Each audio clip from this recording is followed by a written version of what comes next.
Hi everyone, my name is Megan, and we're running a really fun study right after class about mindfulness and vision. It shouldn't take more than 10 to 15 minutes, so if you're interested, we need more than 60 people, so just come up to the front after class, and it won't take a long time. It's really fun. Thank you.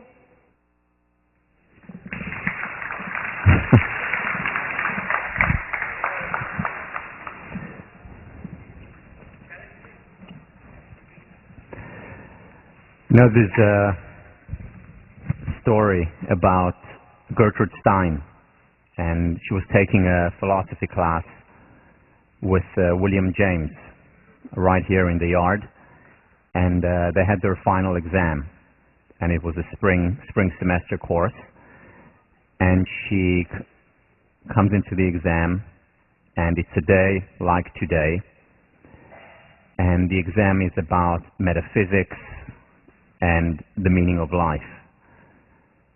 So she opens the exam and writes, "Today is too beautiful a day to take an exam," and she walks out. And as legend has it, of course, she gets a straight A in William James's class. Don't use that as an example or as an excuse later on in the semester. But I really appreciate you being here today. It is a beautiful day. I was thinking of having the class outside, but I think maybe we should, yeah. What we're going to do today is finish up on relationships. We have just a little to go, and then start with our final topic for the course, which is self-esteem. So let me just recap what we did when we discussed relationships. So we talked about how do we, given our natures, how do we sustain lasting love, lasting passion, when it seems, on the physiological level at least, that our natures are not attuned to that approach. And we talked about, when studying the best relationships, the tip of the stem, 4 characteristics based on the work of David Schnarch and John Gottman. The first one is relationship is hard work. It's an illusion to think that the most important thing is finding the right relationship. It is more important to cultivate that one chosen relationship. And just like we would not thrive, succeed at work if we said, well, I just found my dream job, and then put our legs up and relax, similarly, we would not thrive in a relationship if we have the finding mindset. We just need to find it, and then we'll live happily ever after. As we talked about, movies end where love begins. The second component of a healthy, lasting, and passionate relationship, related to the first one, is the notion of being known rather than being validated. Expressing rather than impressing. Being open, revealing our weaknesses as well as our strengths, our desires, our passions, our fears and insecurities. And relationships that do that, or partners that do that within a relationship, over time attain higher and higher levels of intimacy, happiness, and they thrive, and they maintain their passion. That's the second component. The third component of a healthy relationship is that there are conflicts there. It is an illusion to believe that the ideal relationship is one that is conflict-free. That doesn't exist unless both partners are suppressing serious issues. So there are conflicts in relationship. The challenge is to have more positivity than negativity, of course, in the relationship, and also to learn how to be in the midst of disagreement, how to have conflict. And finally, the fourth point that we talked about was positive perception. Being a benefit finder, and more than that, being a benefit creator. I want to just go back quickly and elaborate on something that I didn't last time about the conflict, or conflicts within a relationship. I think the most important article that I read about relationships in general was the article on friendship by Ralph Waldo Emerson, published in 1841. And what Emerson writes about is his ideal friend. Let me quote him. He says, "In a friend, what I'm looking for is not a mush of concessions, a person who will agree with everything that I say. Rather, what I'm looking for is a beautiful enemy, a person who will challenge me, who will push me, who will help me in my apprenticeship to the truth. A beautiful enemy. What a beautiful phrase. A conflict-free relationship is where there are no beautiful enemies. A beautiful enemy is a person who loves us, who cares about us enough to challenge us, enough to disagree. And ask yourself, what kind of friend, what kind of romantic partner would you like? A yes man or woman? Or a person who will be honest, who will have high levels of integrity? What is the ideal friend? What is the ideal partner? You know, it's interesting, this whole idea of a beautiful enemy goes way back.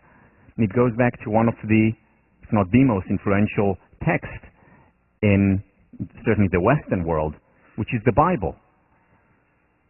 In Genesis, God sees that man is alone, so he creates a helpmeet for him. A woman. A helpmeet. What does that phrase mean? This is the King James translation. Well, if you look at it in the Hebrew original, helpmeet is ezer kenegdo, or help as opposition. In other words, the helpmeet translation, the meet part, M-E-E-T, is like an athletic meet, like a competition. Not helping and they meet together. It's help as opposition. And already then it was noticed that the ideal relationship is not one which is all smooth, conflict-free. It is one where there is some resistance. And it's this resistance that Gottman talked about is talking about in the 21st century that is so important, so critical for a healthy relationship. A beautiful enemy. Help as opposition. Help meet. Again, with a lot of positivity in the relationship as well. So let me move on and just finish up on positive perception. I want to show you an excerpt from one of my favorite movies, I think one of the best movies, certainly in the realm of psychology, ever made, from As Good as It Gets. And here is the part where Holly Hunter tells Jack Nicholson that he better give her a compliment, and it better be a good compliment, because if it is not, she's getting up and leaving. He had just said something very offensive to her. So here is what he has to say to the woman he loves. Okay. Now, I got a real great compliment for you, and it's true. So afraid you're about to say something awful. Don't be pessimistic. It's not your style. Okay. Here I go. It's clearly a mistake. I got this, ailment. My doctor, a shrink that I used to go to all the time, he says that in 50 or 60% of the cases, a pill really helps. I hate pills. Very dangerous thing, pills. Hate. I'm using the word hate here about pills. Hate. My compliment is, that night when you came over and told me that you would never... all right, well, you were there. You know what you said. Well, my compliment to you is, the next morning, I started taking the pills. I don't quite get how that's a compliment for me.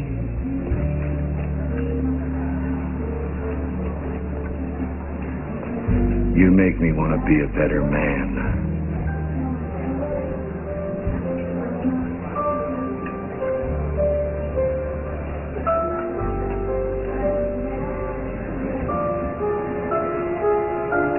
That's maybe the best compliment of my life.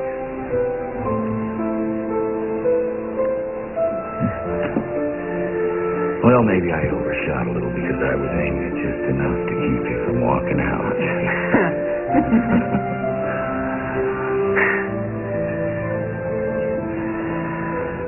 This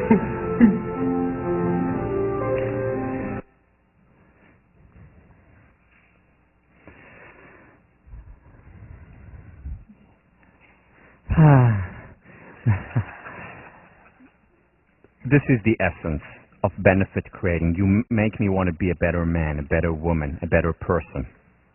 You make me want to do the dishes as well. What do we do then? How do we get a relationship or partners in a relationship to focus on the positive, to focus on the benefit, to focus on creating more good there? Well, we're going back to the very first lesson, very first class, and that is the importance of questions. Remember, questions begin a quest.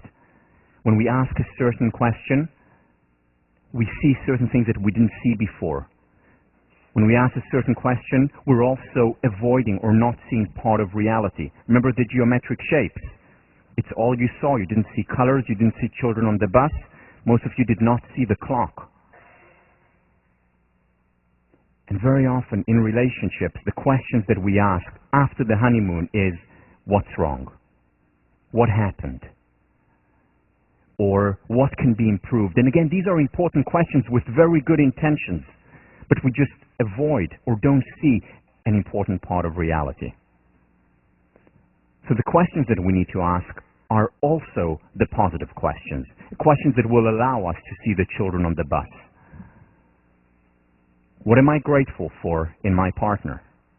And it's important to do that always, especially during difficult times, because there's always something to appreciate. And if we don't appreciate that thing, the good depreciates, whether it's applying to our country, to our organization, to our relationship, as well as to ourselves. Second positive question, what is wonderful about our relationships? What's working? Why are we together in the first place? What do I love about him, her, us? What's good? And when we ask what's good, that's when we perceive it. And when we perceive it, when we appreciate it, it appreciates. It's not a surprise that the statistics are as they are, what we saw last time, that most relationships flounder, and even those that stay together don't really thrive. No, it's no coincidence. It's because most of the questions that we ask, again with good intentions, no one has the intention, certainly not going into a relationship, to end it or not to thrive in it. But most of the questions that we ask, that we are taught to ask, are the ones that focus us on the metaphorical geometric shapes. And what we need to do is open up a new quest, new opportunities, see things that are there all along, that we simply have overlooked. Again, the quote from Robert M. Pirsig's book, Zen and the Art of Motorcycle Maintenance. So often, we look for the truth, and then the truth comes and knocks on our door, and we say to it, go away, I'm looking for the truth. Very often, it's right in front of us. All we need to do is look, and one way to look, one way to guide our attention toward what is right in front of us is by asking also the positive questions. Okay, so what do we have? What do we have so far? In terms of creating a more positive relationship, in terms of being a benefit creator, we want to focus on the potential. But there's one more thing that we can do, and that is communicating about positive events. This is taken from the work of Shelley Gable from UCLA, who's done, to my mind, the most important work in the area of positive psychology as it relates to relationships. You see, there's a lot of research that has been done on negative communication, meaning what we saw last time. How do you disagree? So rather have a cognitive disagreement rather than an affective or emotional disagreement. Focus on the substance, focus on the behavior rather than on the person, on the emotions. So we know that there is a lot of research in organizational behavior, in couples counseling research, and so on. There has been almost no research done on positive communication between couples, which is in line with most of the research done in psychology. Again, remember the ratio 21 to 1. Now it's a little bit less, but around 20-to-1 ratio, positive to negative research. Same when it comes to relationship, no exception, unfortunately. Here comes Shelley Gable and says, well, we also need to focus on what is working. And she started to study positive communication about positive events. And lo and behold, what she found was quite remarkable. In fact, what she found was that the way couples communicate about positive events is a better predictor of long-term success in relationships than how they communicate about negative events. When things go well, better predictor of long-term thriving, passionate relationship than when things do not go well. So when I come home and tell my partner, oh, I just did this and it was amazing, or I've just seen this and it was breathtaking, or this is what's going on at work, this is what's going on in my personal life, and it's a good thing, how my partner responds predicts our long-term success of the relationship. Specifically, what Gable is talking about is active, constructive responding. What is active, constructive responding? What she does is divide it into a 2x2, and I'm going to present the 2x2 now. This is taken directly from the work of three of my colleagues, Jen Elsner, Barbara Hellman, and Amanda Horn from Australia. And here is what they did. Put Shelley Gable's work into an understandable, clear 2x2. So we have on the one dimension constructive versus destructive communication. On the other dimension, active versus passive communication. Let's go through the 4 boxes using an example. My partner comes home from work and she says, I just got a promotion. The promotion that I've been waiting for so long. I was just told that I got it. How do I respond? Well, if I'm passive and destructive, I show no interest, divert attention, I say, and just move on or talk about, but did you see we got a new flower in the garden? Just talk about something unrelated to it. Divert attention. This is passive and destructive. Now, destructive and active. Just got a promotion. She comes home and my response is, oh no, this means we'll even have less time to spend together. What does this mean about our children now? Or what about our holiday that we were going to go on next month? It's not possible now, is it? Destructive and active. Then there is passive constructive. This is the most common response. Oh, that's great, wonderful. Wow. And then there is the 4th box, the active and constructive, which is, you were just, that is amazing. Tell me all about it. So what happened? Did the boss call you into his office and tell you how did it happen? Or we have to celebrate. Or let's call our friends and go out. This is amazing. Well done. You've worked so hard for it. I'm so happy for you. Active, constructive.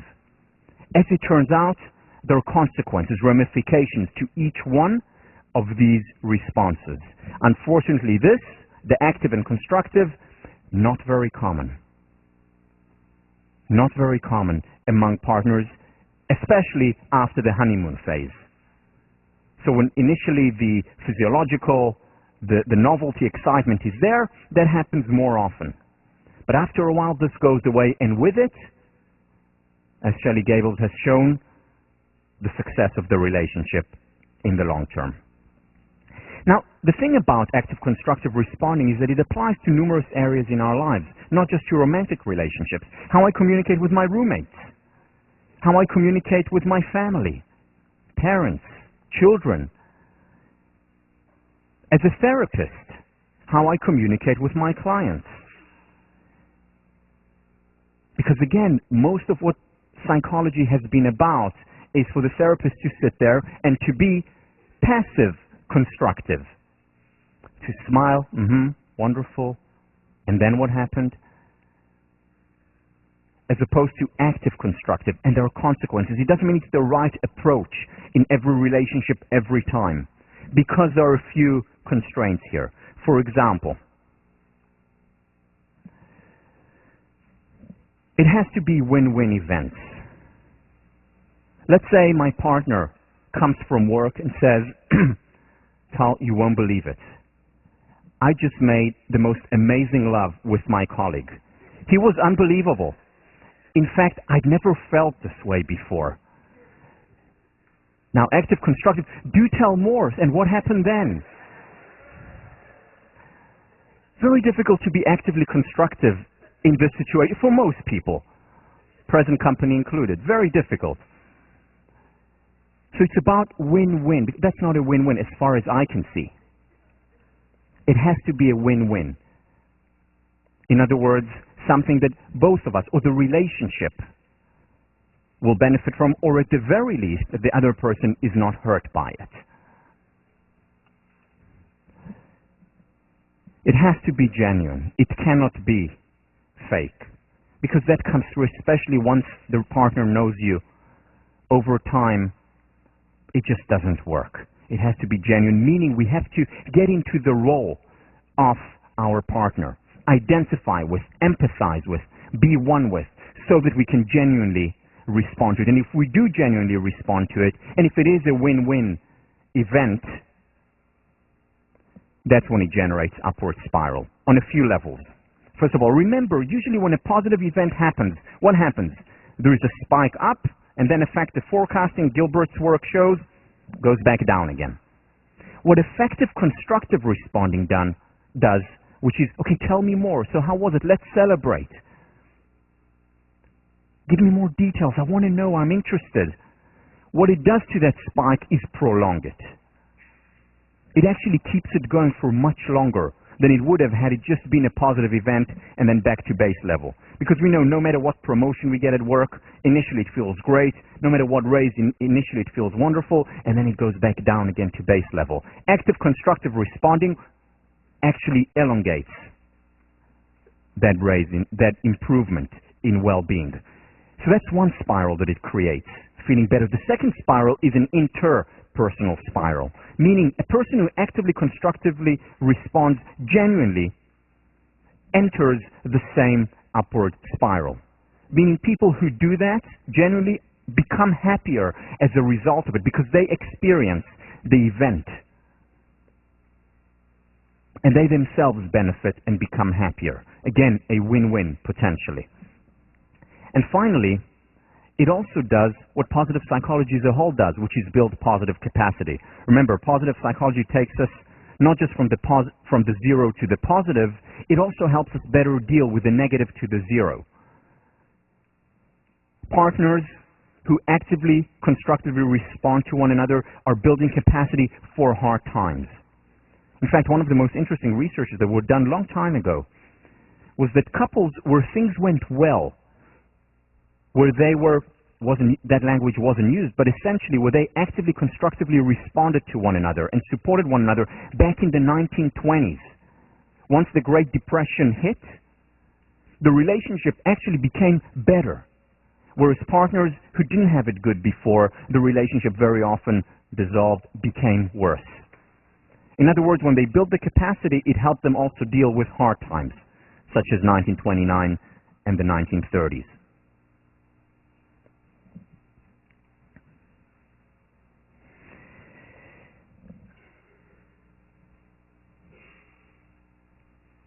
There are no shortcuts when it comes to good relationships, to healthy relationships. It is hard work if you want to succeed, just like it is in every other domain in life. There are no shortcuts. However, that doesn't mean that the hard work cannot be enjoyable, cannot be pleasurable, as well as meaningful. And when that hard work is pleasurable and meaningful, over time, that leads to a happier relationship, happier individuals, to a win-win togetherness. I want to end but just addressing a point that many of you have raised with me. And that is, should we even talk about relationships in the context of the pursuit of happiness? And the answer for most people is yes, with some discomfort. Yes, because it's the number one generator of the ultimate currency. Some discomfort because pursuing happiness is, by its nature, selfish. I mean, after all, when I'm thinking about my happiness, I'm thinking, by definition, about the self. And shouldn't a relationship be about the opposite of selfishness? In other words, about altruism. So let me say just a few words about this.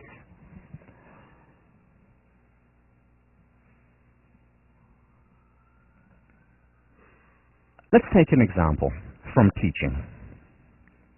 Imagine this. Imagine that I actually don't like teaching. I don't like to teach. I don't like coming here on Tuesdays and Thursdays. And in fact, it's very painful for me. However, I have a deep sense of duty because of my upbringing, because of the philosophies that I read. I have a deep sense of duty to other people. And I know that positive psychology is or has some important messages to give people, and therefore I teach it. Not because I like it, but because I think it can potentially help other people. And I wake up on Tuesdays and Thursday mornings and I dread going to class. The hour and a half seems like eternity to me. The last thing in the world I want to do is teach, but I'm driven by my sense of duty because I'm an altruist. I'm sacrificing myself for what I think is a greater good. Now think of the alternative. Imagine this teacher, and then imagine the alternative. And the alternative is me. I love teaching. There is nowhere else I would rather be right now than here. I love positive psychology. I can't wait to get into my computer and write the lectures. I can't wait to prepare the PowerPoints and work hard on Google Image to do so. I can hardly wait to interact with you.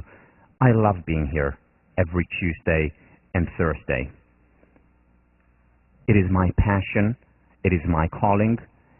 It is both pleasurable and meaningful to me to spend time with you. And now I ask you, which teacher would you rather have? The teacher who is here out of a sense of duty, for altruistic reasons, or the person who is here for selfish reasons, because he would rather be here more than any other place. I also ask you, which teacher do you think would be a better teacher? And now I ask you, which partner would you rather have? A partner who is with you just because they feel like, well, that person really needs me, or I feel sorry for the person. I don't really like that person, but I'm there just to be there for them, because out of a sense of duty. Or would you rather have a person who is with you because you're the most important person in their lives, because they care about so much that the I becomes a we. They care about you as much as they care about themselves. They include you in their circle of the self. Which relationship do you think will thrive more? Now, that does not mean that there is no sacrifice in relationships. That does not mean that if my partner is unwell or needs my help, I will not go out of my way, even if it means giving up some things that I really, really want to do at that point. Of course, in healthy relationships, when the I becomes the we, sacrifice exists, and there is healthy sacrifice. But it's not a relationship that is based fundamentally on a sense of duty or altruistic negation of the self. As Nathaniel Branden says, the more independent we are, the more interdependent we can become. That's when the I becomes a we. Again, this is something which goes against much of our teachings. It's not always easy to accept. But again, this class, much more than it is about positive psychology, is about reality psychology. And ask yourself, what partner would you rather be? What partner would you rather have? What teacher would you rather have? Completely analogous.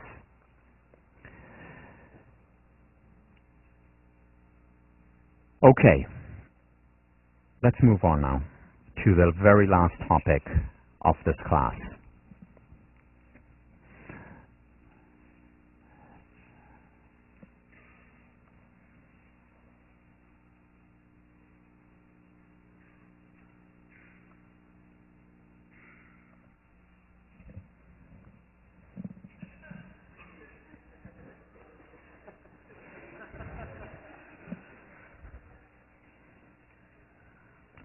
As I've said many times, I never procrastinate. I just use Google Image.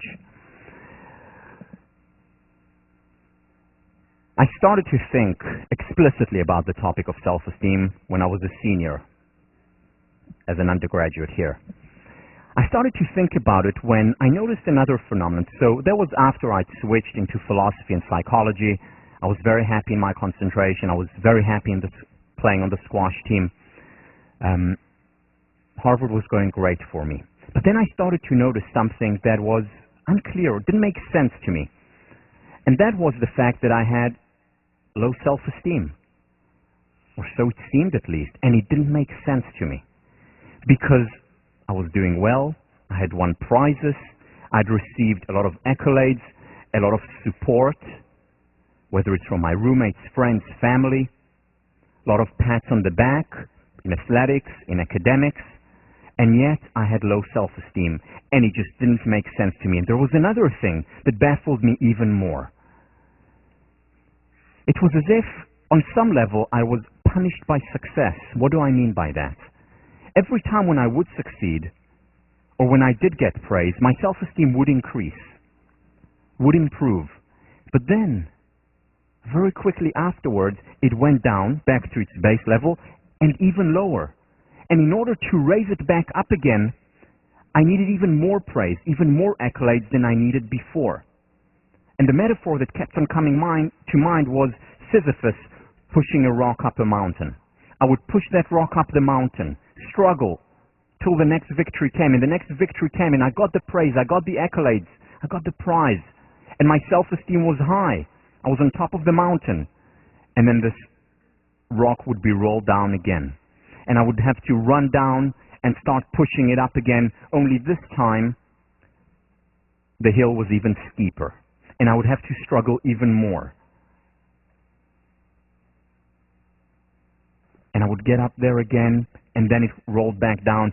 Now it wasn't enough to have the accolade, the praise, the amount, the quality, and the quantity that I had before. I needed even more just to get onto the same mountain, even steeper, even more difficult, and it didn't make sense to me. And then I took a class. Senior year ended up being one of my favorite classes for various reasons which I will not go into now. Fairy tales. I took fairy tales and we read Emile, Rousseau's Emile, and Maria Tatar talked about wonderful theories, and it clicked. I ended up writing my senior thesis, my final paper for that class on self-esteem, and that eventually became my dissertation. That's what I actually wrote my PhD on, this topic. So what I want to do today is share with you some of the insights that I got in fairy tales,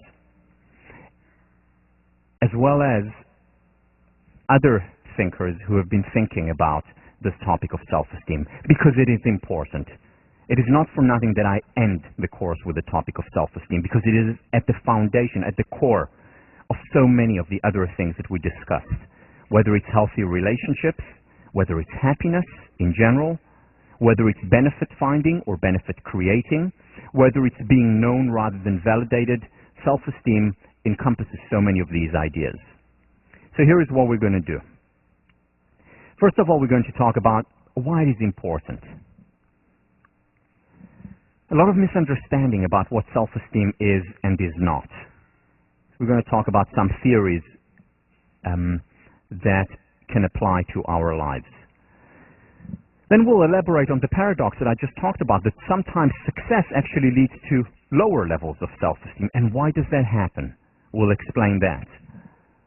And then I'll introduce essentially my dissertation on self-esteem, where I divided the one construct into three distinct components, which are dependent self-esteem, self-esteem that is generated by others, praise, approval; independent self-esteem, self-esteem that comes from within, self-esteem that is not contingent on what other people say, self-generated; and finally, unconditional self-esteem, or a state of being where we simply and naturally exist.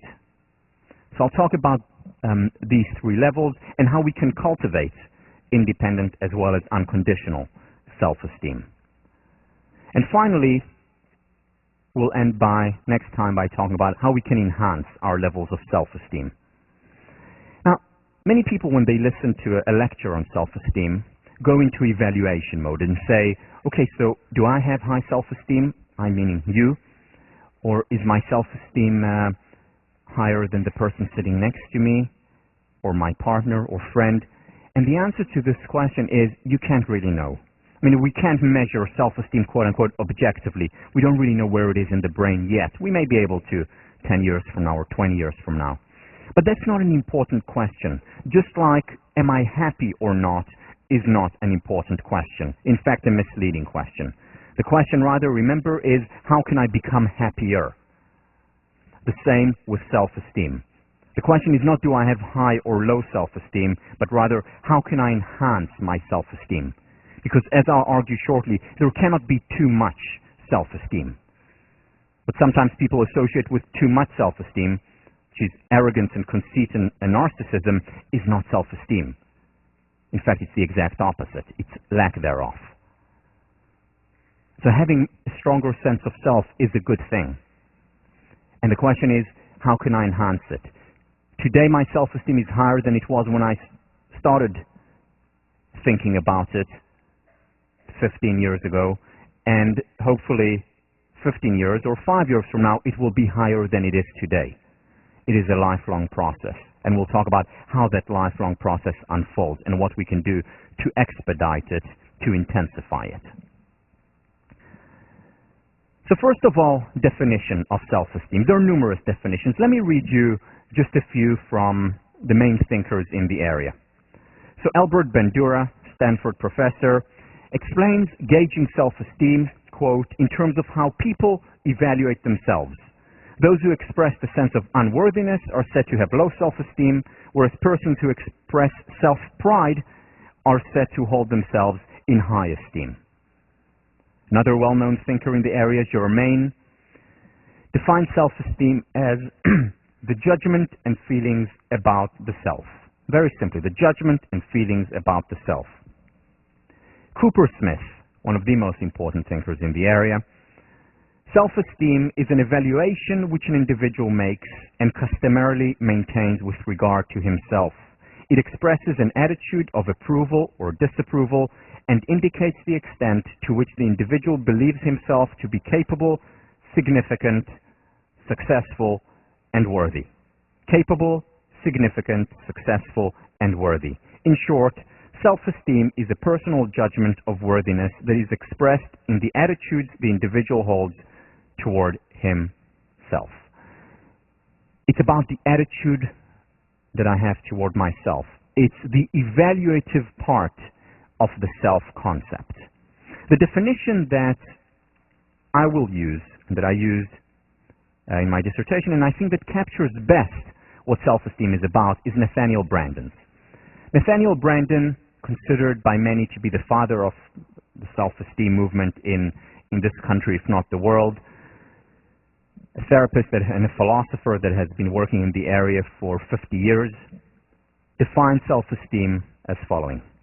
the disposition to experience oneself as competent to cope with the basic challenges of life and as worthy of happiness. Two components, the feeling, the experience of competence, and the feeling and the experience of worthiness. Both are important. If we lack one, we very often have low self-esteem. Personal example, I felt very competent at what I was doing, whether it was on the squash court, whether it was in relationships, whether it was academically. And yet my self-esteem was low because I didn't have the worthiness component, now I know, of self-esteem. So one or the other are not enough. We need both.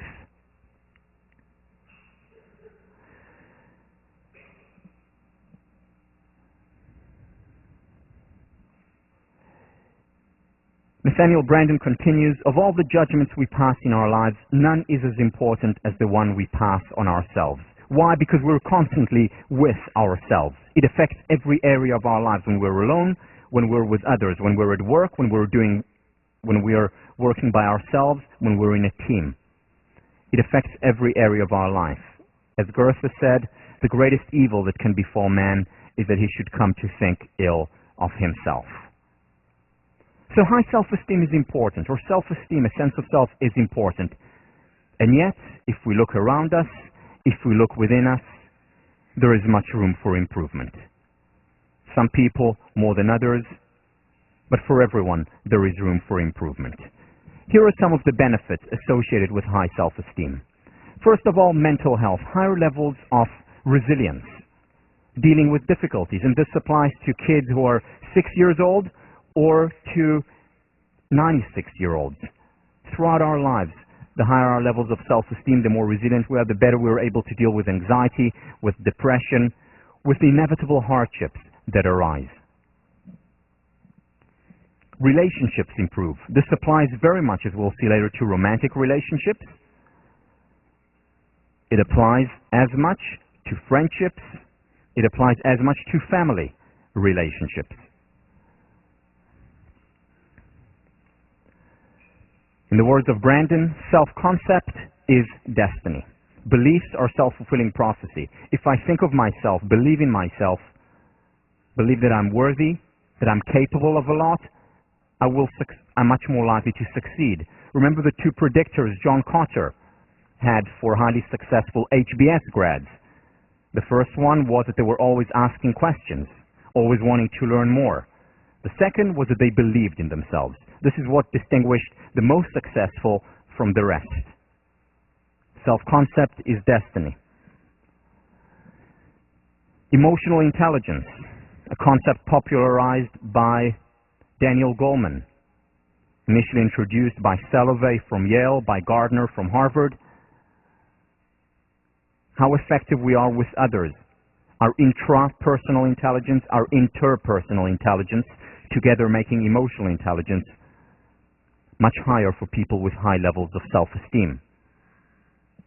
And finally, the sum total happiness. In my research, as well as other people's research, the correlation between self-esteem and happiness is above 0.6. Very high correlation. Not the only determinant, but certainly one of the major determinants of happiness. On the other hand, low self-esteem is associated with anxiety. I'm not talking about the natural kind of anxiety. You know, if I'm standing on a cliff and I feel some anxiety looking down, that's natural, that's healthy. Permission to be human. It's important to experience anxiety. It's natural. We all do it. Just like the law of gravity is part of physical nature, anxiety is part of human nature. But anxiety that is unhealthy is one that is for no apparent reason. Again, Branden calls it self-esteem anxiety. Suddenly waking up in the middle of the night and feeling anxiety for no apparent reason. Or going through life generally with a sense of angst or fear. Not really clear, not really sure of what. That is very often a symptom of low self-esteem. Depression. Again, we're constantly spending time with ourselves. We're constantly inside our minds. The I is constantly evaluating the me. And if the evaluation is wanting, if it's low, very often it leads to depression. Psychosomatic symptoms include insomnia, include getting sick because our immune system is lower, physical immune system is lower, and so on. Self-concept is destiny. It applies to our top performance, it applies to our worst performances as well. School children who are underachievers, very often that's associated or a result of low self-esteem. Nathaniel Branden called self-esteem the immune system of consciousness. The immune system of consciousness. When we have high self-esteem, it means we're more resilient psychologically. Remember, a strong immune system does not mean we don't get sick. It means we get sick, but less often, and when we do get sick, we recover more promptly. The immune system of consciousness.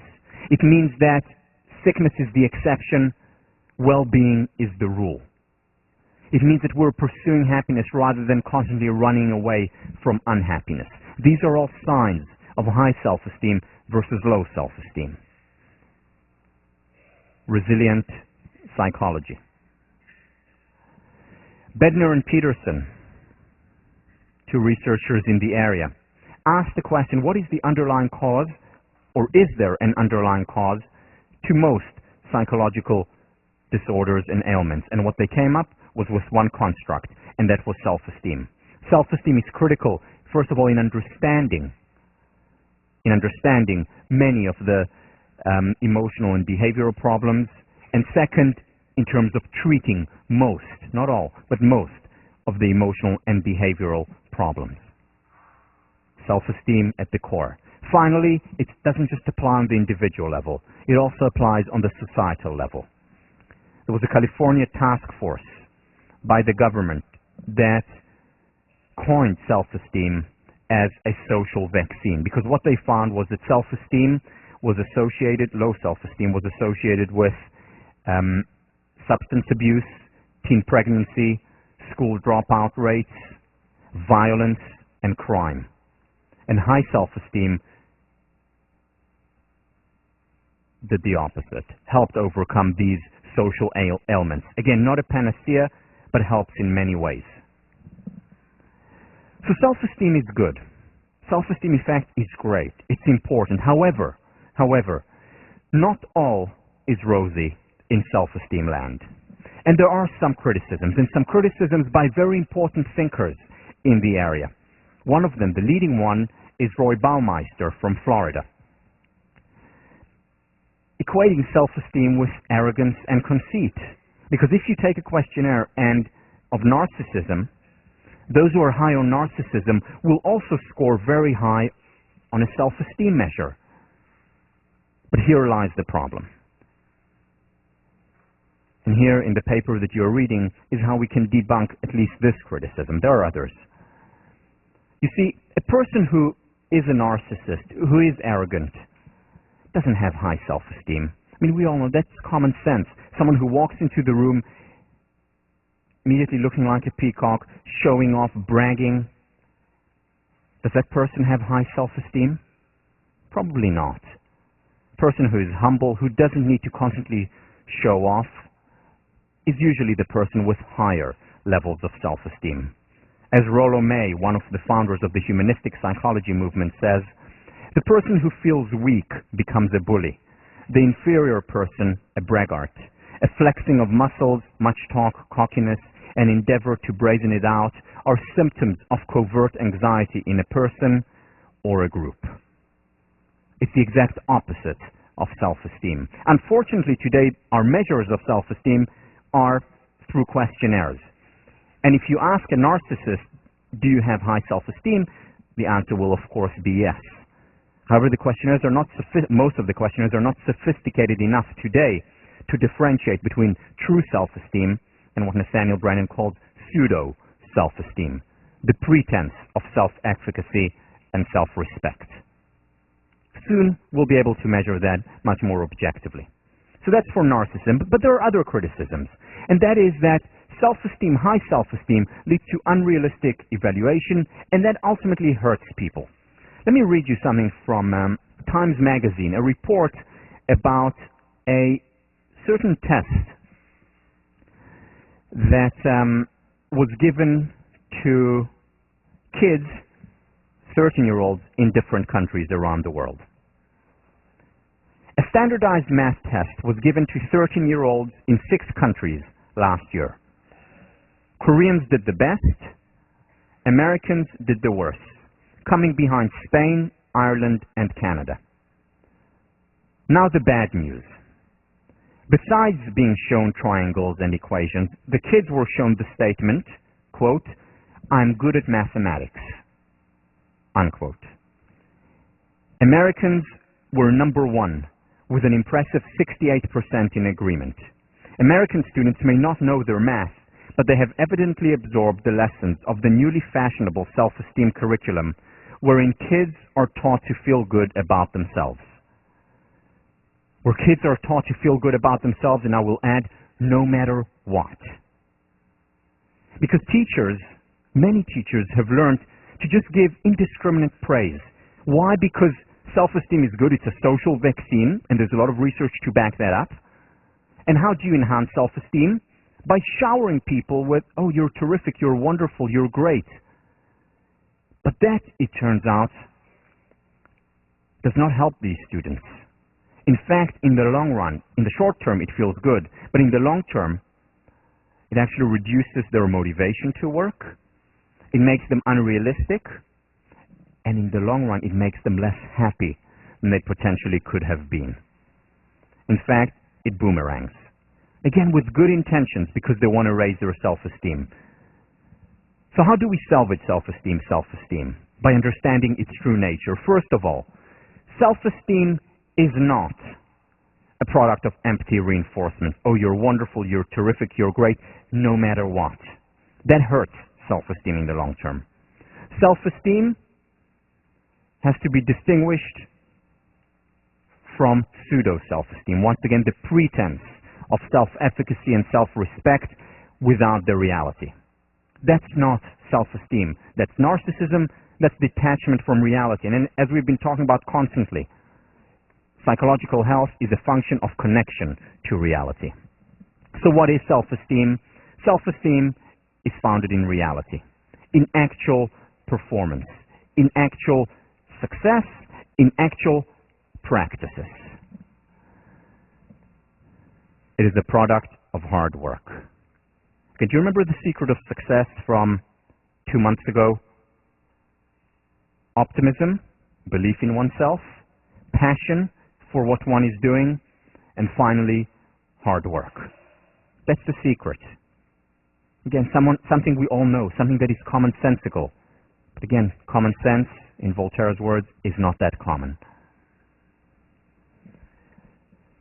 Nathaniel Branden talks about 6 practices that are important for the cultivation of self-esteem.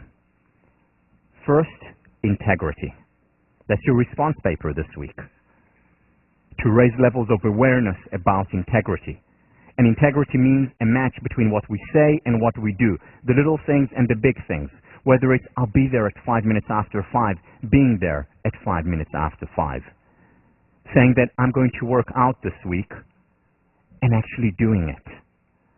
Because you see, when we communicate, when we utter words, and we don't follow up on what we say, what we're essentially communicating to ourselves, what I say is not important. It doesn't matter.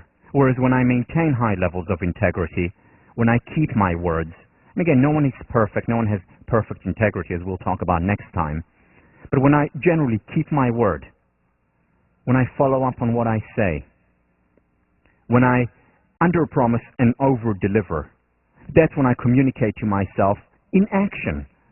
Remember, self-perception theory. In action, I communicate to myself, my words matter, I matter. So the practice of integrity, the practice of self-awareness, know thyself. Self-consciousness, as Branden talks about. Purposefulness, having goals, having self-concordant goals, pursuing them. Living a life of purpose, of calling. Taking responsibility. Remember, once again, no one is coming. It's up to you to make something of your life. the practice of self-acceptance, permission to be human on a daily basis. And finally, the practice of self-assertiveness, to say no when it's appropriate, to say yes when that is appropriate, to stand up for what we believe in. These are the practices that over time cultivate self-esteem. And they're also a product of self-esteem. As we'll see next time, it's a potential self-reinforcing loop.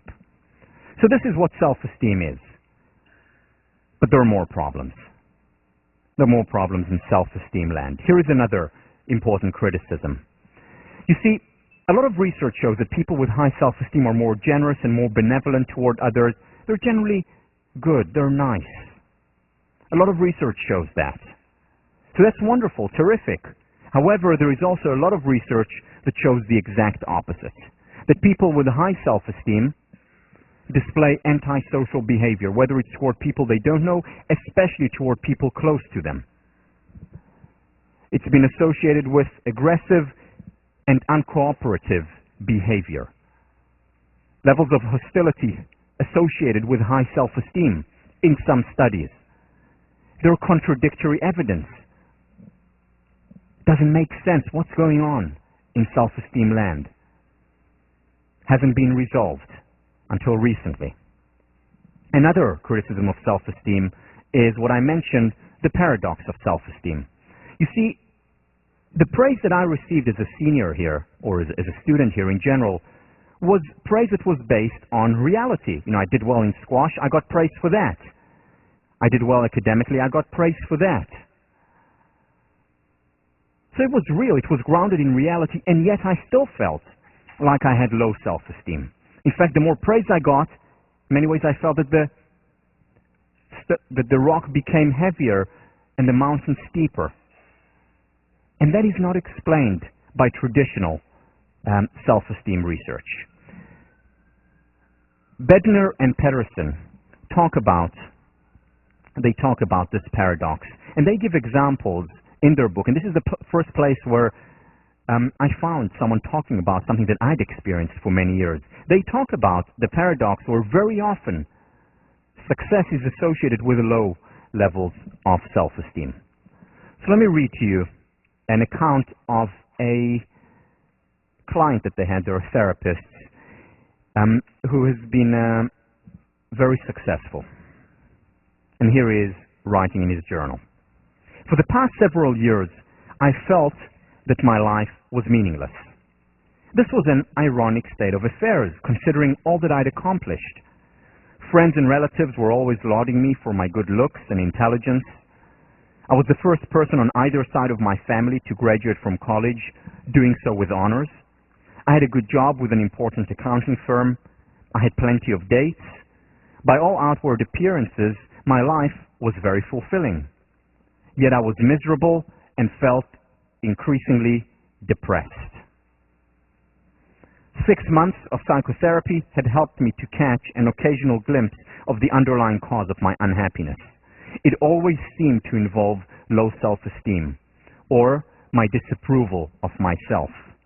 Somehow it seemed like I really did have a low opinion of myself, but I found that idea confusing because of all the success in my life.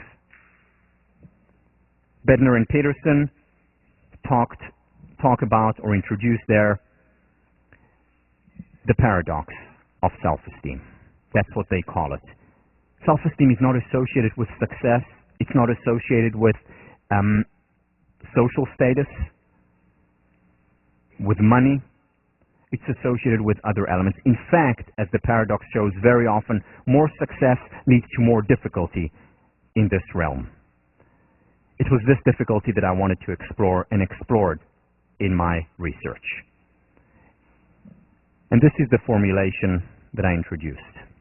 The first level of self-esteem was a dependent self, because what I felt was that self-esteem as a construct was not enough. The contradictions there were plenty.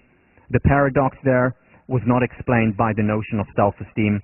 So I divided self-esteem into 3 parts based on the work of Lovinger. She did her work back in the 60s, based on the work of Maslow, based on the work of Carl Rogers and Nathaniel Branden, who had talked about these things. But again, we're not in the majority. Most people who talked about self-esteem talked about it as a single construct. The second component, self-esteem that is not contingent on others. And finally, the third component essentially does not even need to be called self-esteem, simply a sense of self.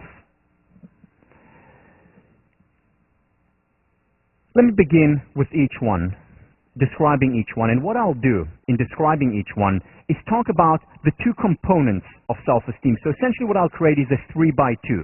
The three types of self-esteem, each one how it relates to worthiness, to self-respect, and how it relates to competence, the two components of Nathaniel Branden's work. So first of all, in terms of worthiness. In terms of worthiness, a person who has high dependent self-esteem is other-determined. They enjoy and they need the appraisal. If I do well in a lecture and I get external feedback, that makes me feel great. If I don't get great feedback, I feel awful. If I do well on an exam and I get good feedback from my TF or parents, I feel terrific. If someone tells me that they don't like something that I said, I feel awful. My life is constantly affected by what other people think or say, or what I think that they think, or what I think that they mean. Constant evaluation. What do other people think of me? Like a looking glass, looking at other people as it reflects on me, and taking their evaluation as the sense of self that I have. People who have high dependent self-esteem are primarily, not only, but primarily motivated by what other people think and say. I will choose a job that will yield the most prestige, the highest social status, that will yield the most accolades and praise.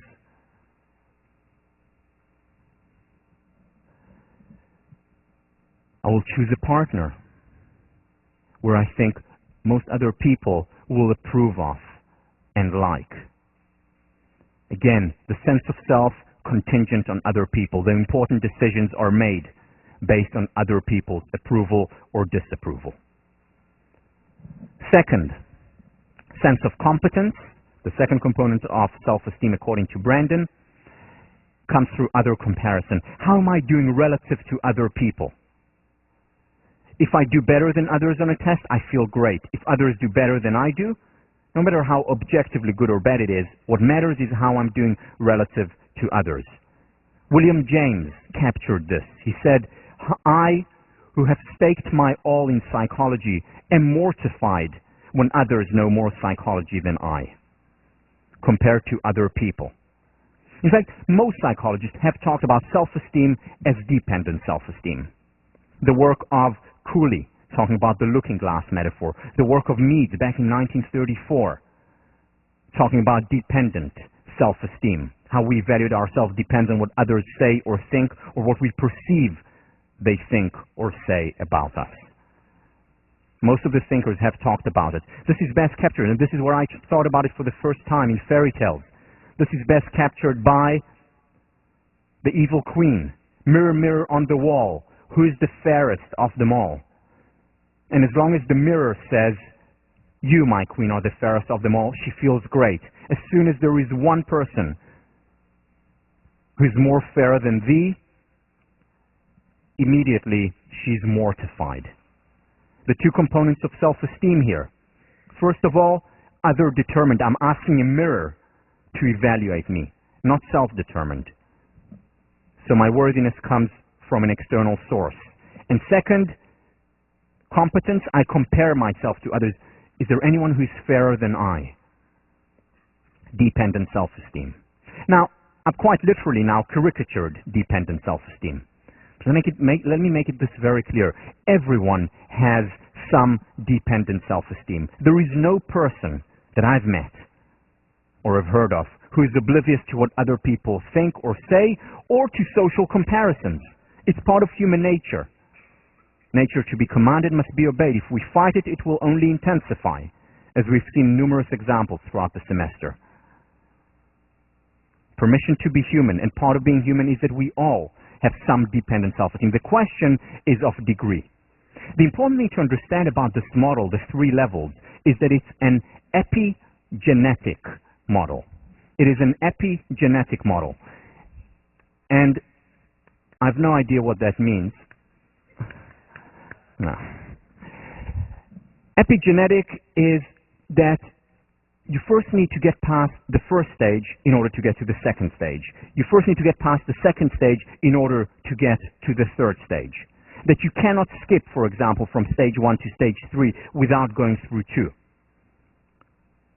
So everyone experiences dependent self-esteem, always. However, after a time, if we have healthy dependence, which is natural, which we all have at an earlier age, later on it becomes independent. And if we're able to cultivate healthy independent self-esteem, we go up to the unconditional self-esteem, to the state of interdependence, which is the highest level. But even at that highest level, we still have remnants, and we'll always have elements of the dependent as well as the independent sense of self. When I started doing my research, initially, I depicted independent versus dependent, I hadn't thought of unconditional at the time, as independent good, dependent bad. And I tried to get rid of the dependent self. And what happened, it just simply intensified. It simply got stronger. And I became even more dependent. Whereas as soon as I started to accept it, remember, I talked about it, permission to be human. As soon as I accepted it as part of human nature, it actually lost much of its power over me. Still there, as it is for everyone. But the question is of a degree. The second level, self-esteem, independent self-esteem. As its name suggests, that's self-esteem that's not contingent on other people. So in terms of worthiness, I evaluate myself according to my own standards. I'm self-determined. I determine how good a book that I wrote is. Ultimately, the ultimate arbiter. I do take into consideration and listen to what other people are saying, but at the end of the day, I'm the one who decides. Competence, not comparison to others, but comparison to oneself. Have I improved? Am I a better writer today than I was in the past? Do I know more math today than I knew at the beginning of the semester? Am I able to apply more things from positive psychology than I applied initially? Not compared to my roommate who's applying so much more or so much less, but mostly focused on the self. Once again, people who wrote about this type of self-esteem: Nathaniel Branden, Abraham Maslow, Carl Rogers, and a handful of others. A person who has dependent self-esteem looks for constant approval, is afraid of criticism. Very often it's associated with perfectionism. Whereas a person who has an independent sense of self looks for criticism. In fact, that person constantly looks for beautiful enemies. People who will challenge him or her, who will help them in their apprenticeship to the truth, because they want to improve. Their motivation, their primary motivation is, what am I passionate about? What do I care about? What do I really, really want to do with my life? They're about pursuing self-concordant goals.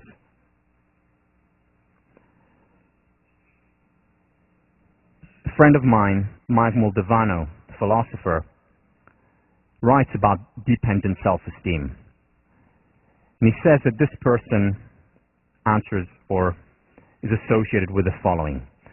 We say that we want the truth. What we mean is that we want to be correct. We say that we want the truth. What we mean is that we want to be correct. Many people with dependent self-esteem say, yes, I'm really pursuing what is right, what is true, what is noble. Whereas actually the motivation is protecting the self from criticism, from negative evaluation, from a lower sense of self-esteem that is contingent on others.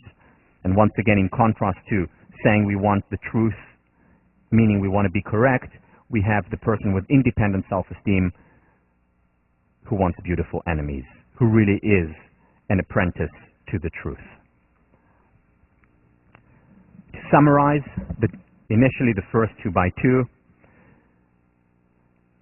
Dependent self-esteem, worthiness, determined by others. I do things for accolades, for praise primarily. And competence, how well am I doing relative to other people? Am I better or worse than them? And that determines my self-esteem. In terms of my worthiness, in terms of independent self-esteem, I compare myself to myself. Have I improved? Am I getting better? Am I learning? And my worthiness is determined by my own evaluation. Third level, unconditional self-esteem. In many ways, this is not even self-esteem because there is no esteeming involved here. The first component, worthiness, not contingent. It's not contingent on other people's evaluations. It's not even contingent on my evaluation. I'm confident enough not to be engaged in evaluations. In terms of competence, it's interdependent. I don't compare myself to how well I'm doing relative to others, nor even to how well I'm doing relative to myself.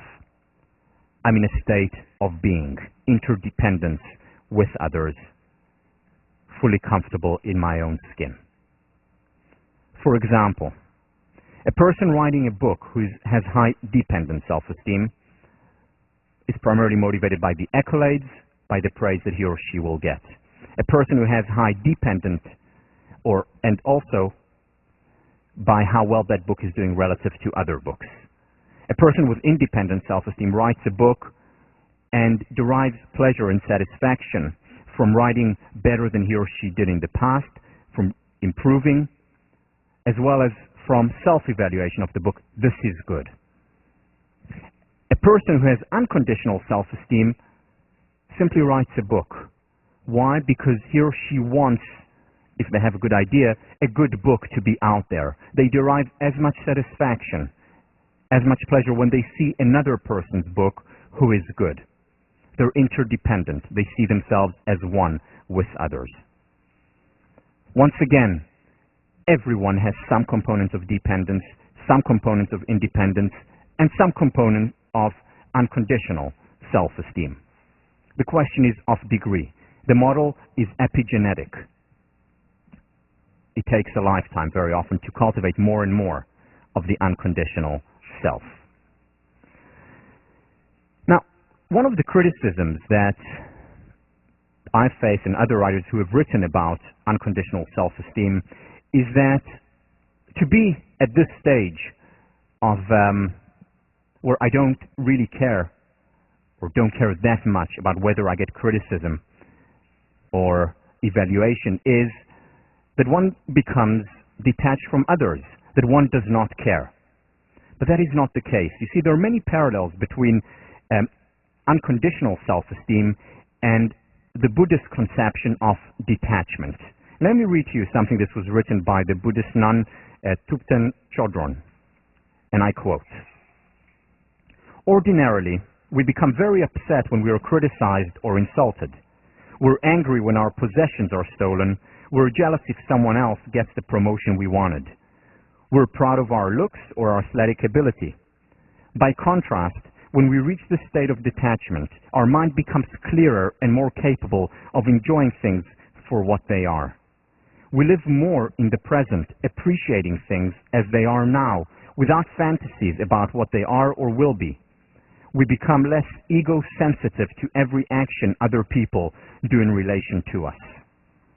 Now, at the same time, detachment or unconditional self-esteem, which is the parallel that I'm drawing, does not mean being indifferent or rejecting other people's feelings. She continues, "On the contrary, when we're not attached, our relationships with others are harmonious, and in fact, we care more about them. We become more compassionate, more empathic toward others."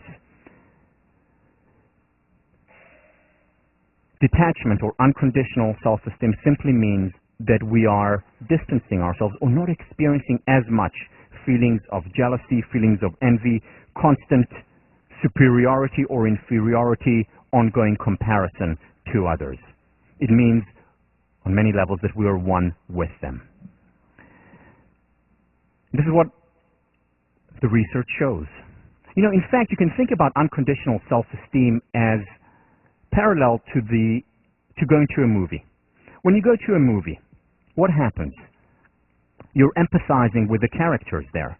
When they go through a hard time, you experience a hard time viscerally. When they thrive and succeed, you thrive and succeed. You're one with them. Why? Because your ego is not threatened. You're not threatened by their success. Their good looks are not threatening to you. Their successes are not a threat to you. Why? Because it's just a movie. Now imagine if we could have these emotions, feeling with as opposed to against. Imagine if we can have these emotions in real life. How much more powerful would they be?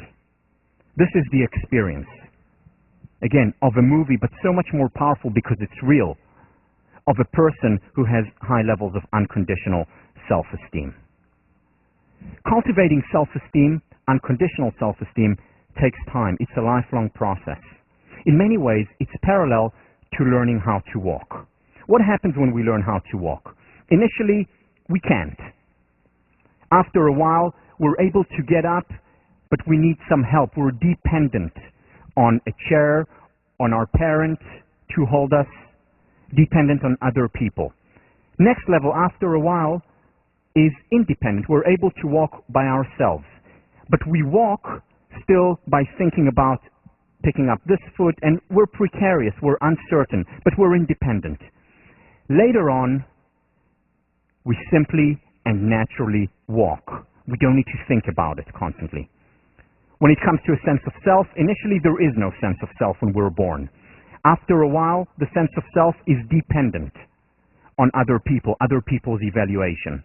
Then, after a while, we become independent of what other people say, or we try to assert our independence, but we're constantly evaluating ourselves, constantly comparing ourselves. And then finally, after a while, when we cultivate this strong sense of independence, we simply and naturally exist. That is, if nature is allowed to take its course, and that takes time. David Schnarch talks about the average person at the age of 50 becoming known rather than validated, strong unconditional self-esteem. Maslow talks about the self-actualized person at the age of 45 or 50. That's unconditional self-esteem. It takes time. It's epigenetic. But the process itself, as we improve and grow, is or can be as enjoyable, as pleasurable as learning how to walk. I'll see you next week.